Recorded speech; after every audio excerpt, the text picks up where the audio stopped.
Hello everyone, welcome to channel learn with ease. आज का topic है इशू ऑफ डिबेंचर्स और हम सॉल्व करेंगे question number 14 chapter 9 TS Grewal की बुक से class 12 accounts. Online sessions online classes के लिए आप मुझे स्क्रीन पर दिए गए नंबर पर व्हाट्सएप कर सकते हो अपना नाम और क्लास। अगर आप डीके गोयल बुक को भी फॉलो कर रहे हो और सॉल्यूशंस ढूंढ रहे हो तो चैनल की प्लेलिस्ट को क्लिक करो, आपको न्यू एडिशन के सॉल्यूशंस अपलोडेड मिलेंगे। साथ में ही कम्युनिटी सेक्शन में एमसीक्यूज मिलेंगे क्विज की फॉर्मेट में और एमसीक्यूज के सॉल्यूशंस शॉर्ट्स में। तो बहुत कुछ है चैनल पर, विजिट द चैनल। अच्छा लगे तो शेयर और सब्सक्राइब जरूर करना।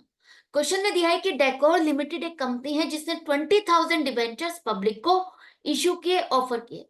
100 रुपीज का एक डिबेंचर है, फेस वैल्यू 100 रुपीज है, जिसे कंपनी 10% डिस्काउंट पर ऑफर कर रही है। तो डिस्काउंट का मतलब है कि आपको कम पैसा देना है। जैसे प्रीमियम का मतलब आपको एक्स्ट्रा पैसा देना है, ज्यादा पैसा देना है। डिस्काउंट का मतलब आपको कम पैसा देना है। लेकिन कितना, कैसे कैलकुलेट करोगे? 10% आपको किसका कैलकुलेट करना है?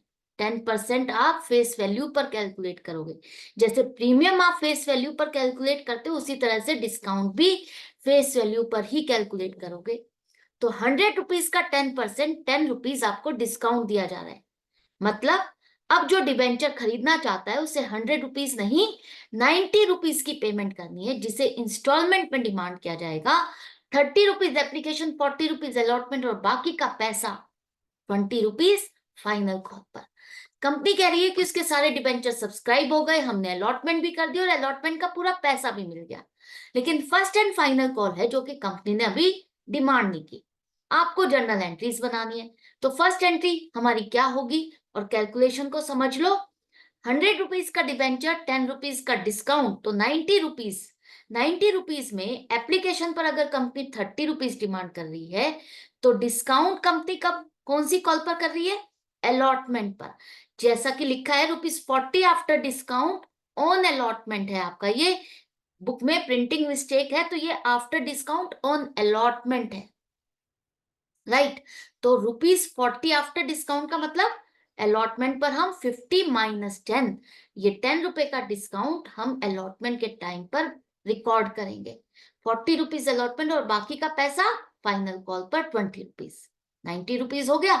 अब देखो हमारे पास एप्लीकेशन कितनी आई, कंपनी कह रही है फुल्ली सब्सक्राइब है, तो इसका मतलब 20,000 एप्लीकेशन हमने रिसीव की। इशू भी हमने 20,000 के, एप्लीकेशन भी हमें 20,000 रुपीज, 20,000 एप्लीकेशन मिली।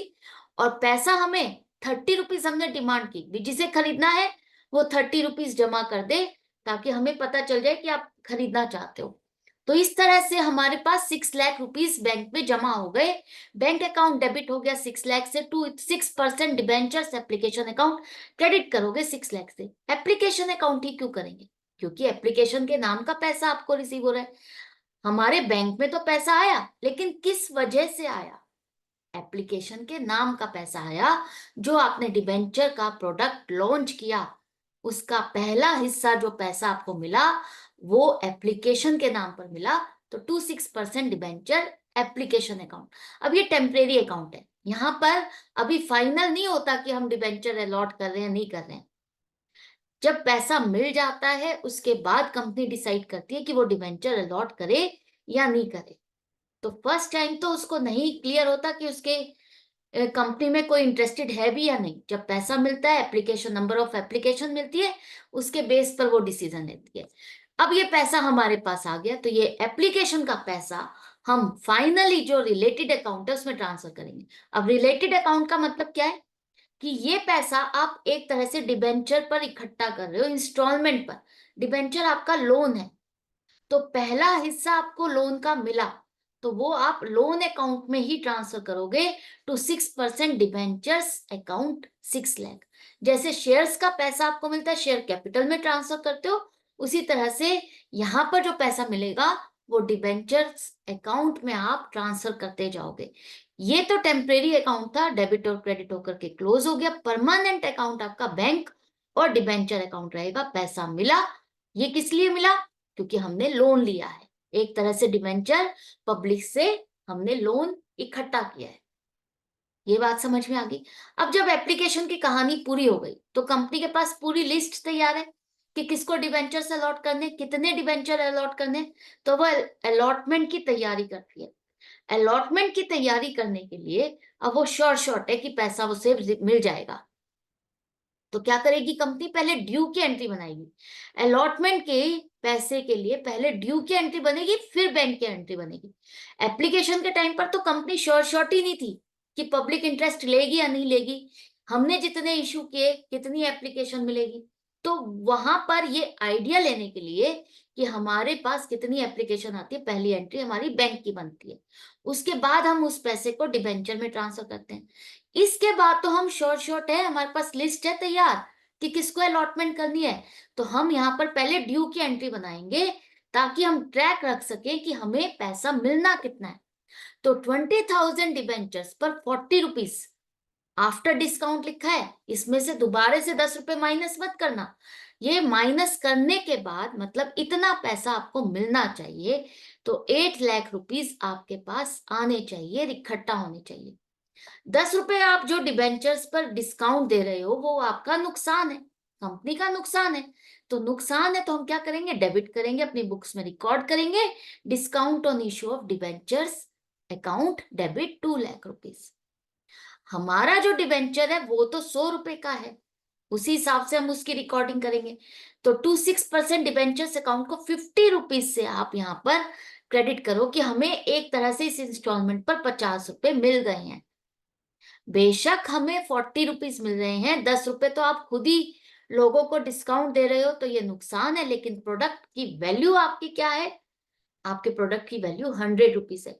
ये माना जाएगा कि आपने लोन 100 रुपए के हिसाब से 20,000 डिबेंचर्स पर लिया, कितना, 20 लाख रुपीज का लोन लिया आपने, जिसकी रीपेमेंट आपको 20 लाख रुपए ही करनी है।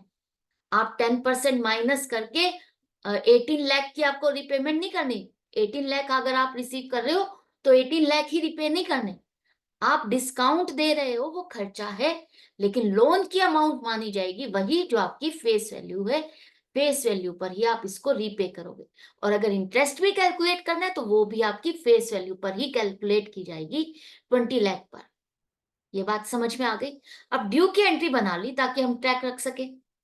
कंपनी ये भी मान रही है कि पूरा पैसा मुझे मिल जाएगा और पहले ही उसने सेकंड इंस्टॉलमेंट का पैसा डिबेंचर अकाउंट में ट्रांसफर कर दिया।